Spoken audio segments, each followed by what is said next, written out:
পঞ্চম শ্রেণীর সুপ্রিয় শিক্ষার্থী, আসসালামু আলাইকুম ওয়া রাহমাতুল্লাহ।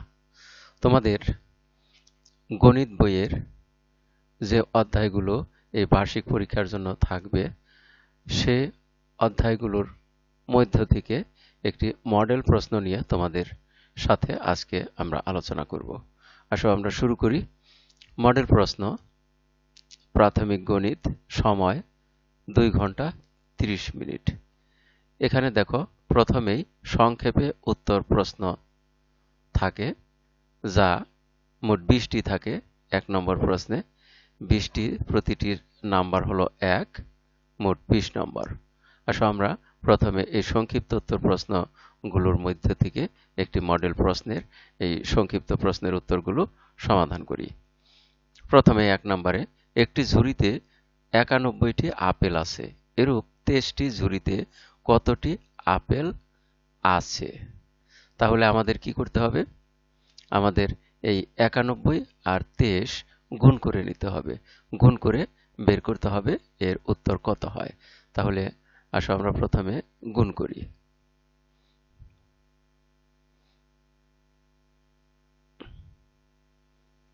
আমরা এখানে 91 লিখব,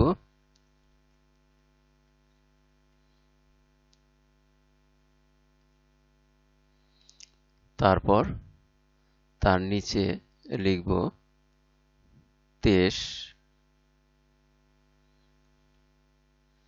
এবারে গুণ করি। আশা করি তোমরা যেভাবে গুণ করতে সেরকম করেই গুণ করবে, এবং তা অবশ্যই তোমাদের মনে আছে গুণ করার নিয়মটা।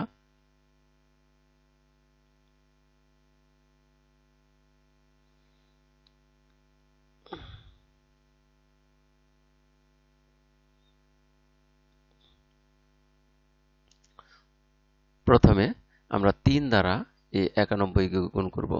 3 দ্বারা 1 কে গুণ করলে 3 1 কে 3, আর 3 নং 27। তাহলে এখানে লিখব 27।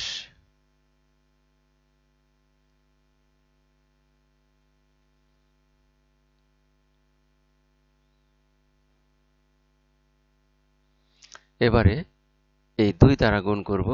গুণ করার আগে যেহেতু 2 আছে দশক স্থানে, এই জন্য একক স্থানে আমরা 0 দিয়ে নিব। এবারে দশক স্থান থেকে আমরা গুণ করি। 2 1 কে 2, তাহলে 7 এর নিচে লিখলাম 2, আর 2 দিয়ে 9 কে গুণ করলে হয় 9 দুগুণে 18। তাহলে আমরা 18 লিখব, এভাবে 8 লিখব 2 এর নিচে। এবারে যোগ করে দিই। এই 2 সারি যোগ করে দিলেই হয়ে যাবে সমাধান। আমরা 3 আর 0 যোগ করলে পাই 3, তারপর 7 আর 2 যোগ করলে হয় 9, এটা দশক স্থানে লিখি 9। তারপরে 2 আর 8 যোগ করলে হয় 10, 10 এর 0 লিখব আমরা শতক স্থানে, এবং 1 নিয়ে যাব হাজার স্থানে। তাহলে হাজার স্থানে আছে 1, আর 1 এ হলো 2। তাহলে আমরা এখানে গুণফল পেলাম, এখানে গুণফল পেলাম 2093।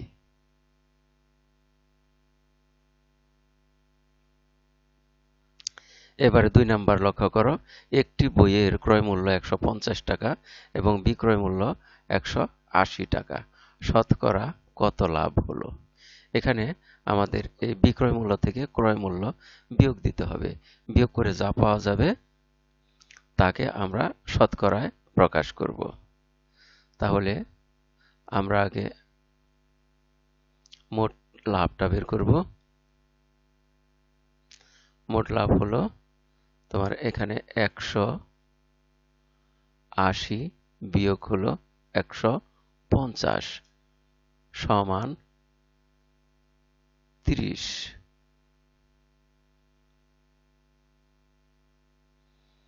তাহলে এখানে লাভ হয়েছে 150 টাকায় 30 টাকা।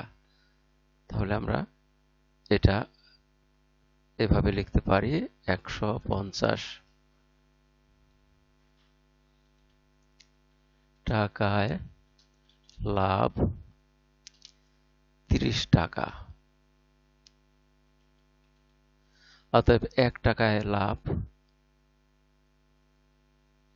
1 টাকায় লাভ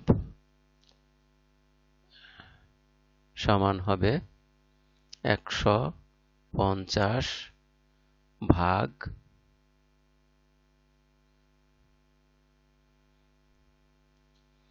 এটা দিয়ে আমরা ভাগ চিহ্ন দিলাম, ভাগ হলো 30। তাহলে সমান পাওয়া যায় হলো 5। তাহলে 5 টাকা লাভ হয়।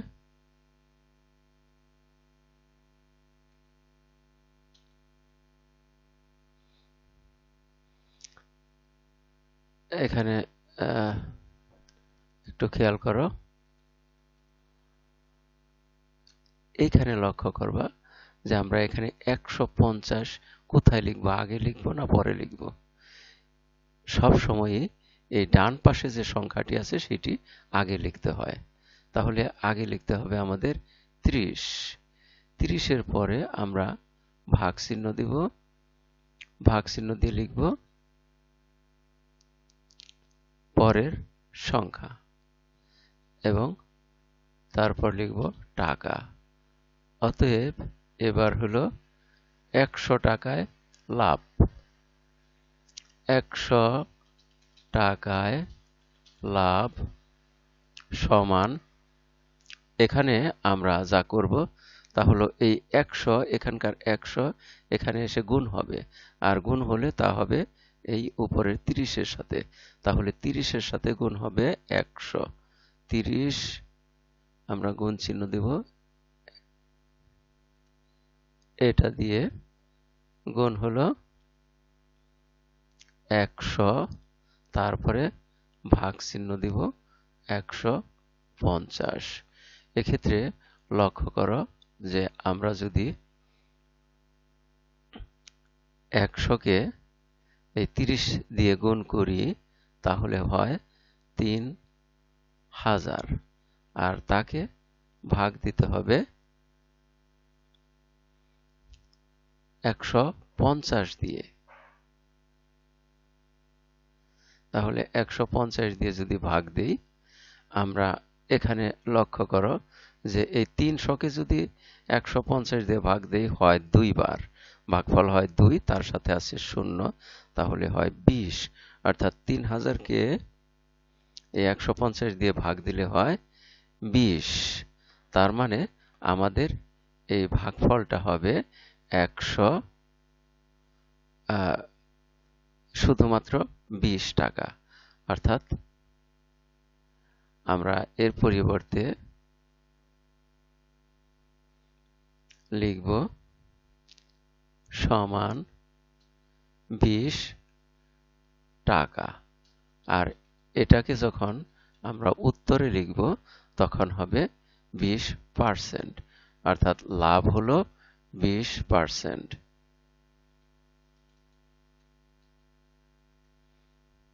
বা 20%, শতকরা 20 টাকা লাভ হলো। এখন এই যে কাজটুকু, এইটুকু তোমাদের অবশ্যই রাফ করে নেবে, খাতায় রাফ হিসেবে করবে অথবা মুখে মুখে করে ফেলবে। তাহলে 2 নম্বরের এই প্রশ্নটার উত্তর পেলাম আমরা 20% লাভ, 20% লাভ। এবারে দেখি 3 নম্বর প্রশ্নে কি বলছে। একটি বাগানের ক্ষেত্রফল 20 বর্গ মিটার। বাগানে 6 ভাগের 5 ভাগ অংশে ফুল চাষ করা হয়েছে। চাষ করা অংশের ক্ষেত্রফল নির্ণয় করো। তাহলে আমাদের এখানে দেখতে হবে যে বাগানটির 6 ভাগের 5 ভাগ হলো ফুল চাষ করেছে, অর্থাৎ 6 ভাগের 5 ভাগ কি করেছে, ফুলের চাষ হয়েছে। তাহলে এই 20 ভাগের অর্থাৎ 20-এর 20 বর্গ মিটারের কত অংশ ফুলের চাষ করেছে এটা বের করতে গেলে আমাদের এই 20 আর 5 গুণ করে তাকে 6 দ্বারা ভাগ করব। ভাগ করলেই যা পাওয়া যাবে তাই হবে এটার উত্তর। তাহলে আমরা এখানে এক কাজ করি, রাফ করি। প্রথমে 20 আর 5 গুণ করে দেই। 20 আর 5 গুণ করলে হয় সমান 5 20 100। তাহলে আমরা এই 100কে ভাগ দিব 6 দ্বারা। আমরা 6 দ্বারা 100কে ভাগ করলে কত পাবো?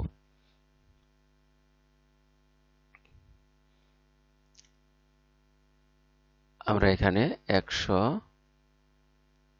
ভাগ দেব 6 দ্বারা সমান পাওয়া যায় কত? আমরা এটা মুখে মুখে করি। প্রথমে 10কে 6 দ্বারা ভাগ দিলে ভাগফল হয় 1। তাহলে 6 1 6, অর্থাৎ 10 থেকে 6 বিয়োগ করলে থাকে 4। 4 এর পরে আরেকটি শূন্য নিলাম, তাহলে হলো 40। এবার 40কে 6 দ্বারা ভাগ করলে ভাগফল হয় 6 6 36, 6 7 42, বেশি হয়ে যায়, তাহলে 6 6 36।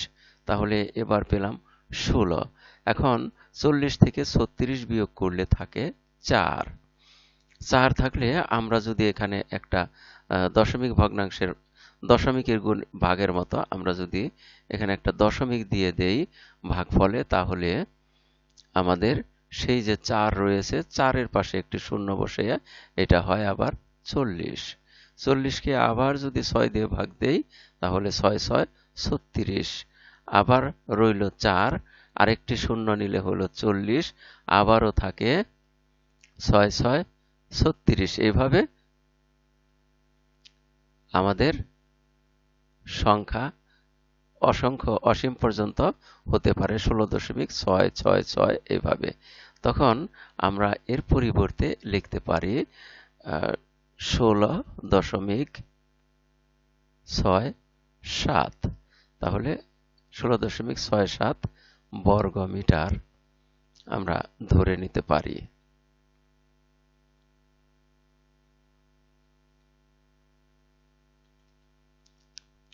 বর্গ মিটার। তাহলে 3 নম্বর প্রশ্নের উত্তর আমরা এটা লিখব 16.67 বর্গ মিটার। এবারে আসি 4 নম্বর প্রশ্নে। দেখো কি বলছে, 4 0 5 7 8 6 এই অঙ্কগুলো একবার মাত্র ব্যবহার করে 6 অঙ্কের ক্ষুদ্রতম সংখ্যাটি লেখো। তাহলে এখানে আমরা লক্ষ্য করি যে সবচেয়ে ক্ষুদ্রতম আছে 0, তারপরে তার চেয়ে বড় 4, তার চেয়ে বড় 5, তার চেয়ে বড় 6, তার চেয়ে বড় 7 এবং তার চেয়ে বড় 8।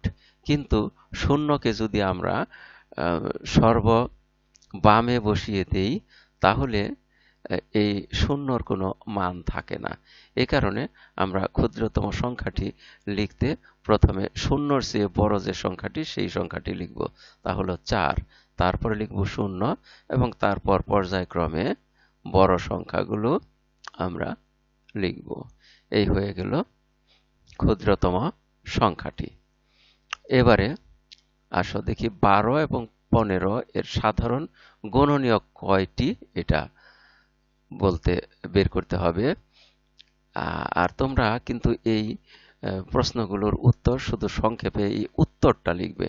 অর্থাৎ এখানে উত্তর হলো লাভ 20%, এখানে উত্তর 16.67, কিন্তু এই কাজগুলো তোমাকে রাফ করে বের করে নিতে হবে। এখানেও যে গুণটা করা হয়েছে এটা রাফ করে তোমরা এই গুণফলটা শুধু পরীক্ষার খাতায় লিখবে। এবারে দেখো 12 এবং 15 এর গুণনীয়কগুলো আমরা জানি। গুণনীয়ক হলো যে সংখ্যা দিয়ে এই সংখ্যাকে ভাগ করা যাবে, শুধু সেই সংখ্যাগুলো হলো গুণনীয়ক। তাহলে 12কে 1 দ্বারা ভাগ করা যায়, 2 দ্বারা ভাগ করা যায়, 3 দ্বারাও ভাগ করা যায়, 4 দ্বারাও ভাগ করা যায়, 6 দ্বারাও ভাগ করা যায়, আবার 12 দ্বারাও ভাগ করা যায়। অপরদিকে আমরা কিন্তু এগুলো রাফ করছি। অপরদিকে আমরা দেখি 15কে 1 দ্বারা ভাগ করা যায়, 2 দ্বারা ভাগ করা যায় না, 3 দ্বারা ভাগ করা যায়, 5 দ্বারা ভাগ করা যায়, তারপরে 6 দ্বারা ভাগ করা যায় না, 7 দ্বারাও করা যায় না, 8, 9, 10, 11, 12, 13, 14 দ্বারা ভাগ করা যায় না, শুধুমাত্র 15 দ্বারা ভাগ করা যায়। তাহলে এখানে আমরা মিল পেলাম এই 3 আর 3 এবং 1 আর 1। তাহলে এখানে সাধারণ গুণনীয়ক পেলাম আমরা দুইটি, 1 আর 3। তাহলে এই 12 এবং 15 এর সাধারণ গুণনীয়ক আমরা লিখব 2টি।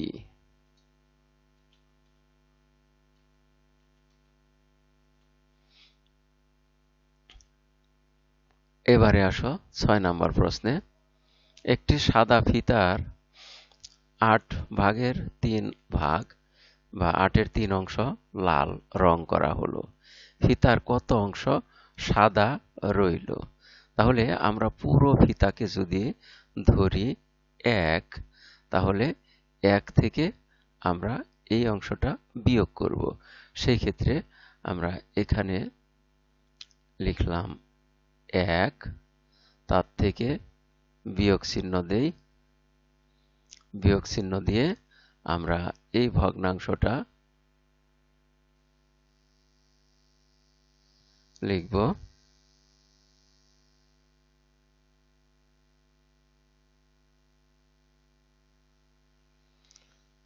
এখন আমরা জানি যে পূর্ণ সংখ্যা 1, এই 1 এর মান হলো যে কোনো সংখ্যার, অর্থাৎ হর এবং লব যদি একই হয় তাহলে তার মান হয় 1। এখানে দেখো 1 এর পরিবর্তে আমরা লিখতে পারি 8-এর 8,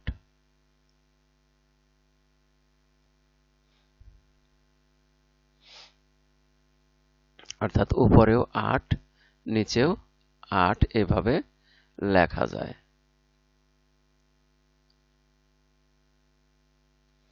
আমরা এই সংখ্যাটিকে 1 এর পরিবর্তে আমরা লিখতে পারি উপরেও 8 নিচেও 8, আর বিয়োগ করে এখানে 3, এখানে আছে 3 আর এখানে আছে 8, অর্থাৎ আমরা এই 1 এর পরিবর্তে লিখলাম 8-এর 8,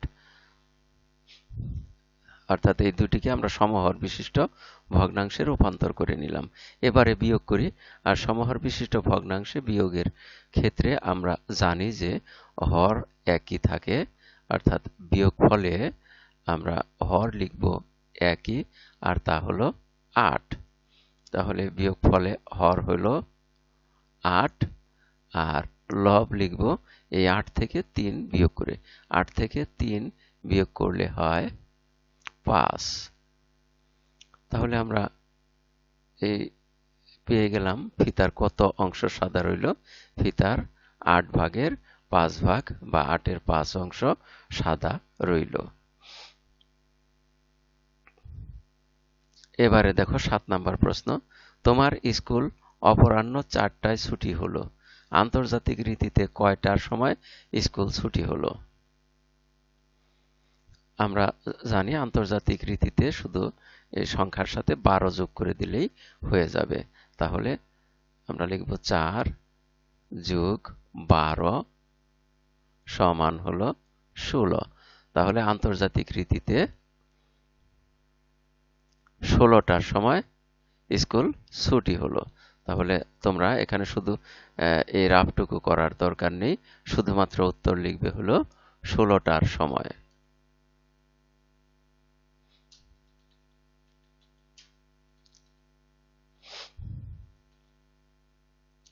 এবারে দেখো 8 নাম্বার, এটা গড় নির্ণয়ের অধ্যায় থেকে নেওয়া হয়েছে অপুর বয়স 22 বছর, দীপুর বয়স 24 বছর। তাদের দুজনের গড় বয়স কত? আমরা এখানে রাফ করি। দেখো, অর্থাৎ এই 22 যোগ 24, এই দুটো আমরা প্রথমে যোগ করব। যোগ করলে হয় কত? 22 আর 24-এ 46। এবারে এই 46-কে ভাগ দেব 2 দ্বারা। 46 ভাগ 2 সমান হয় 23। তাহলে আমরা উত্তর লিখব এটায় গড় বয়স হলো 23 বছর।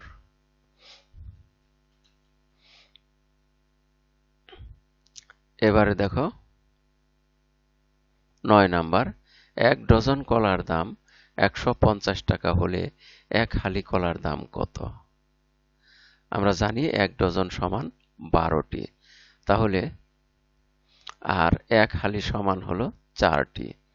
তাহলে 1 ডজন কলার দাম যদি 150 টাকা হয়, তাহলে 1 হালি বা 4টি কলার দাম কত? এটা আমরা বের করতে পারি এভাবে যে প্রথমে 150-কে আমরা 12 দিয়ে ভাগ দিব, যে ভাগফল পাওয়া যাবে তার সাথে আমরা 4 দিয়ে গুণ দিব। 1 হালি বলতে 4, তাহলে 4 দিয়ে গুণ দিব।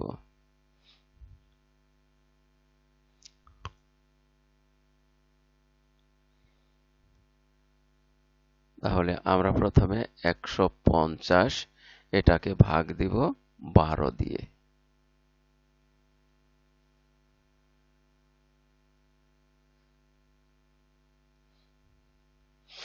12 দিয়ে ভাগ দিলে কত হয়? প্রথমে 15-কে যদি আমরা 12 দিয়ে ভাগ দেই, তাহলে ভাগফল হয় 1। 15 থেকে 12 বিয়োগ করলে থাকে 3।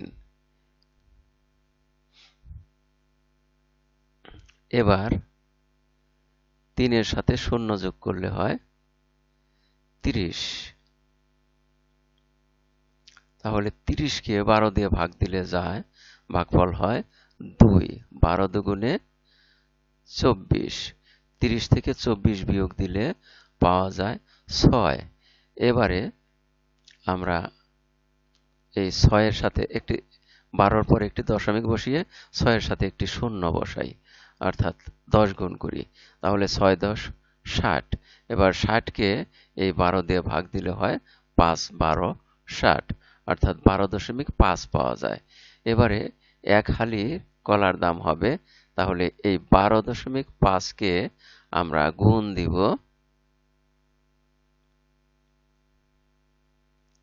12.5-কে গুণ করব আমরা 3 দ্বারা, 4 দ্বারা।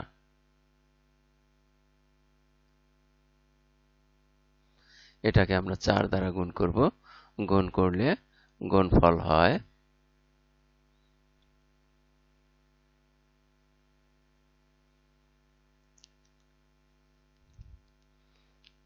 দেখো আমরা গুণফল কত পাই।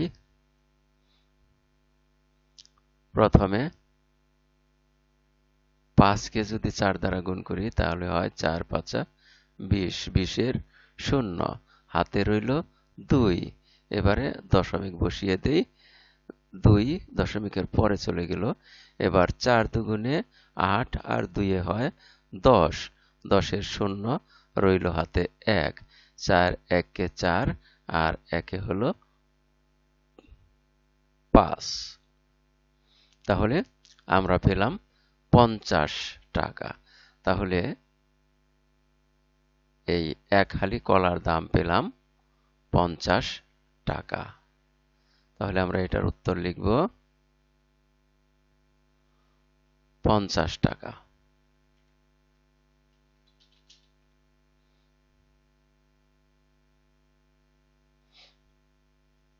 এবারে 10 নাম্বার লক্ষ্য করো, সামান্তরিকের বিপরীত বাহু গুলো কেমন? সামান্তরিক, আমরা একটি সামান্তরিক এখানে আঁকি।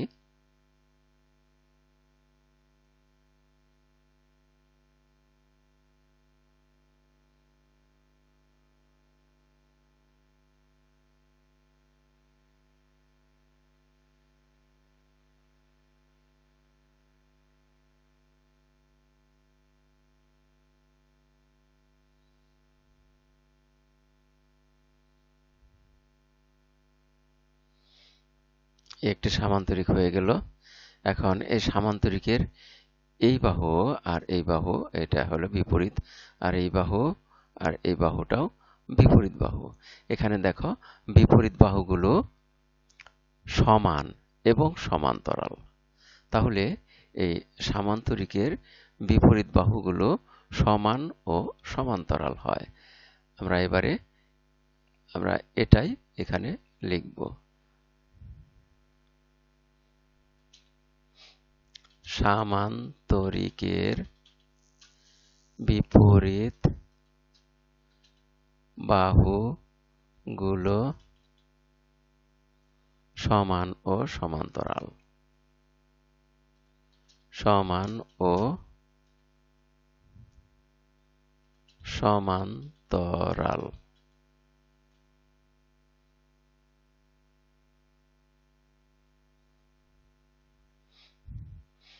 এবারে আসি 11 নম্বর প্রশ্নে।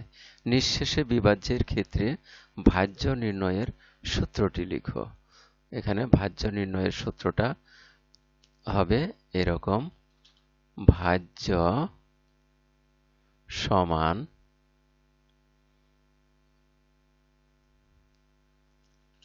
ভাজক গুণ ভাগফল।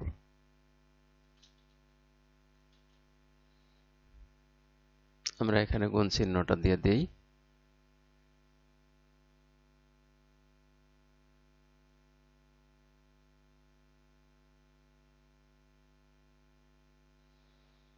এই হয়ে গেল ভাজক গুণ ভাগফল।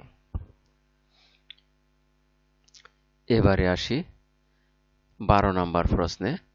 একটি চৌবাচ্চায় 20 লিটার পানি ধরে। এরূপ 10টি চৌবাচ্চায় কত লিটার পানি ধরবে? তাহলে এই একটি চৌবাচ্চায় 20 লিটার, এর সাথে 10টি চৌবাচ্চায়, তাহলে 20-এর সাথে 10 গুণ করে দিলেই হয়ে যায়। তাহলে 20-এর সাথে গুণ দিব 10 সমান হয়, এই গুণের ক্ষেত্রে খুব সহজ, 1 আর 2 গুণ করলে 2 1 কে 2, তার সাথে 2টা শূন্য, হয়ে গেল 200। তাহলে এখানে পানি ধরবে 200 লিটার। তোমরা শুধু এই উত্তরটি লিখবে, আর এই উপরের যে প্রক্রিয়াটির মাধ্যমে আমরা এটা বের করলাম গুণ প্রক্রিয়া, এটি শুধু রাফ হিসেবে খাতায় লিখবে বা মুখে মুখে এটি করে ফেলবে, গুণটা করে ফেলবে। এবার দেখো গুণক দিয়ে গুণ করলে কি পাওয়া যায়। গুণ্যকে আমরা গুণ্য বলতে যাকে গুণ করা হয় তা বুঝি, আর গুণক বলতে যা দিয়ে গুণ করা হয়। তাহলে গুণ্যকে গুণক দ্বারা গুণ করলে আমরা পাই গুণফল।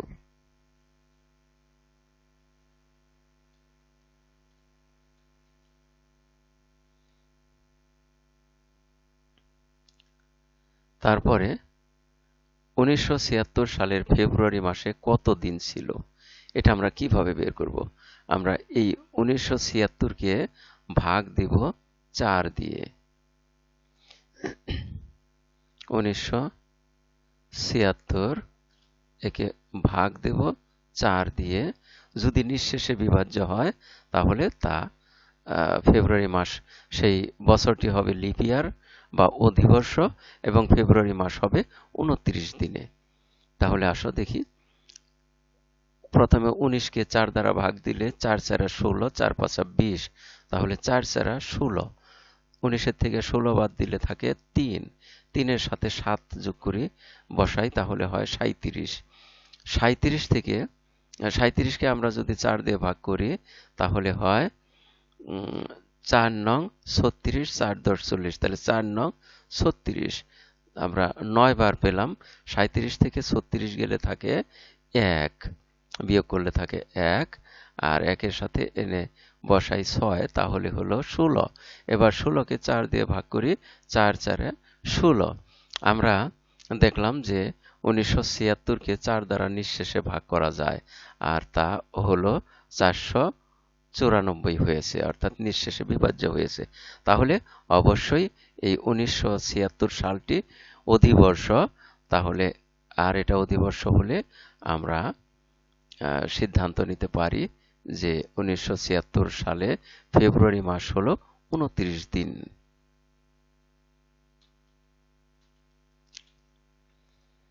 এবারে আসো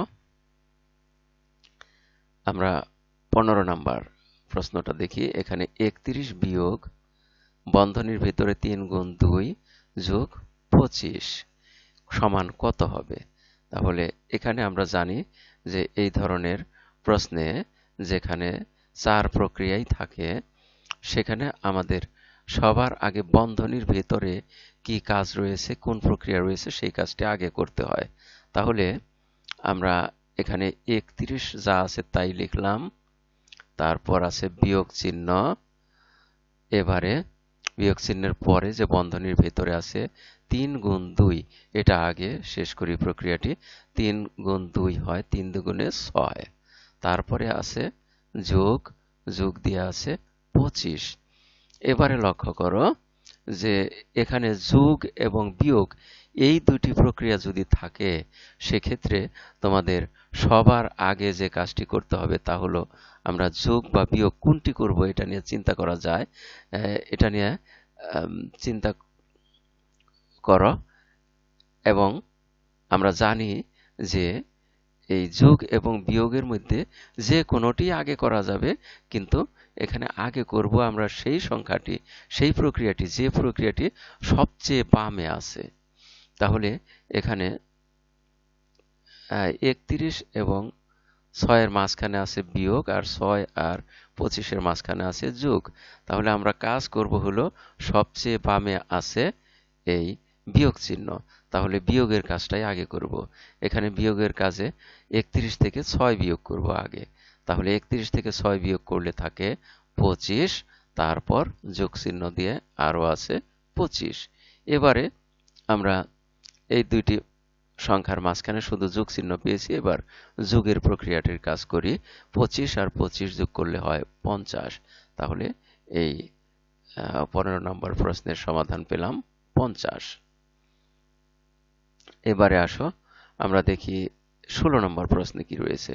দুইটি সংখ্যার ভাগফল 12, একটি সংখ্যা 4 হলে অপরটি সংখ্যাটি কত? এখানে লক্ষ্য করো ভাগফল আছে 12 আর একটি সংখ্যা আছে 4 যা ভাগফলের চেয়েও ছোট। আর তাহলে এখানে অপর সংখ্যাটি অবশ্যই 12 এবং 4 এর চেয়ে বড় কোনো সংখ্যা হবে। তাহলে আমরা এই দুটি সংখ্যা বড় সংখ্যা পাবো তখনই যদি 12 এবং 4 কে গুণ করি। তাহলে এই 12 আর 4 কে গুণ করলে আমরা পাই 4 12 48। তাহলে 48 হলো এই প্রশ্নটির উত্তর, অর্থাৎ অপর সংখ্যাটি 48। 48 কে 4 দ্বারা ভাগ করলে 12 পাওয়া যায়। এবারে দেখি 17 নম্বর প্রশ্নে কি বলা হয়েছে।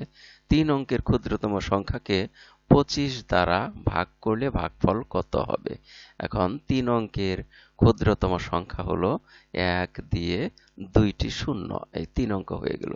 তাহলে এটাকে ভাগ করতে বলা হয়েছে 25 দ্বারা। 25 দ্বারা ভাগ করলে ভাগফল হয় 4, 4 25 এ 100। তাহলে এখানে শুধু 4 লিখবে। আর এখানে লক্ষ্য করো এখানে আছে 1.8 গুণ 0.18 গুণ 0.01 সমান কত?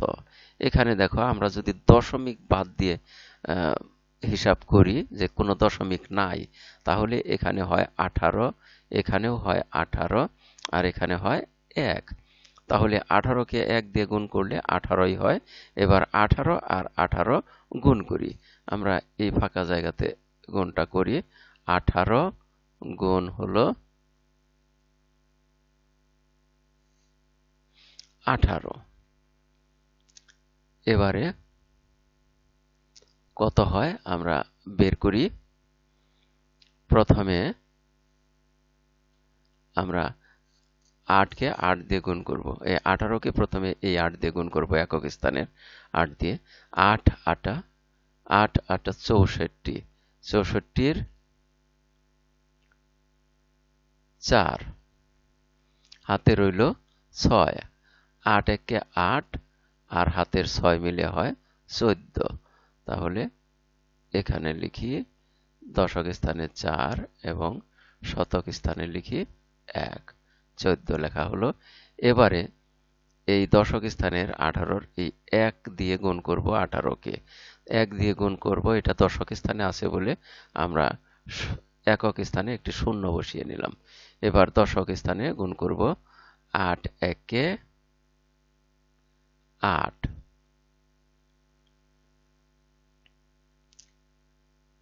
8 একে 8 আর হলো 1 একে 1, এটা বসাবো এই শতক স্থানে। এবারে আমরা যোগ করে দেই, যোগ করলে যোগফল কত হলো দেখো, উপরে নিচে যোগ করি, 4 আর 0 যোগ করলে হয়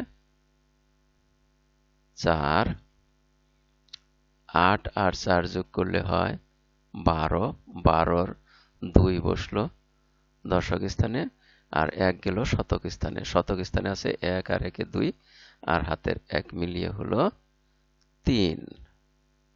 তাহলে আমরা এখানে পেলাম 324। তাহলে এখানে লক্ষ্য করো 324 আমরা এখানে লিখব, কিন্তু তার আগে 324, কিন্তু এখানে দেখো দশমিক কয়টা রয়েছে, এখানে দশমিকের পরে আছে 8, তাহলে একটি সংখ্যা, এখানে দশমিকের পরে আছে দুইটি সংখ্যা 1 এবং 8, তাহলে মোট হলো 3টি সংখ্যা। আর এখানেও দশমিকের পরে আছে দুইটি সংখ্যা 0 এবং 1, তাহলে আরো দুইটি সংখ্যা হলে হয় 5টি। তাহলে দশমিকের পরে আছে মোট 5টি সংখ্যা, আর এখানে মোট সংখ্যা পেয়েছি আমরা 3টি। তাহলে তার আগে আরো দুইটি সংখ্যা বসিয়ে তার আগে দিতে হবে দশমিক এবং তার আগে একটি শূন্য দিতে হবে। তাহলে আমরা এখানে এই সংখ্যা 3টির গুণফল পেলাম 0.0034 এবারে আমরা দেখি 19 নাম্বার প্রশ্ন। একটি বেঞ্চের দৈর্ঘ্য 1 মিটার 50 সেন্টিমিটার হলে অনুরূপ দুইটি বেঞ্চের মোট দৈর্ঘ্য কত হবে? অর্থাৎ 1 মিটার আর হলো 50 সেন্টিমিটার। এটাকে যদি আমরা গুণ করি, গুণ করে দিলে হয় দেখো 2 মিটার, 1-এর 2 গুণ করলে হয় 2 মিটার, আর 50-কে 2 গুণ করলে হয় 100 সেন্টিমিটার। কিন্তু আমরা জানি যে 100 সেন্টিমিটারে হয় 1 মিটার।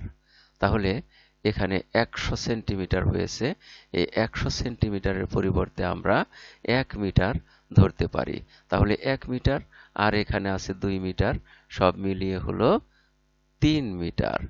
তাহলে আমরা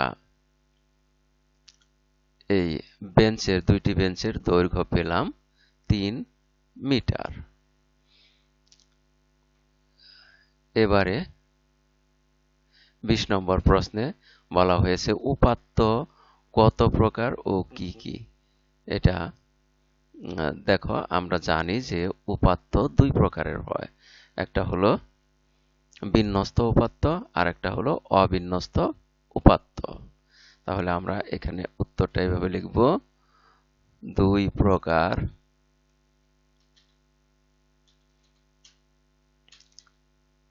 বিন্যস্ত উপাত্ত ও অবিন্যস্ত উপাত্ত।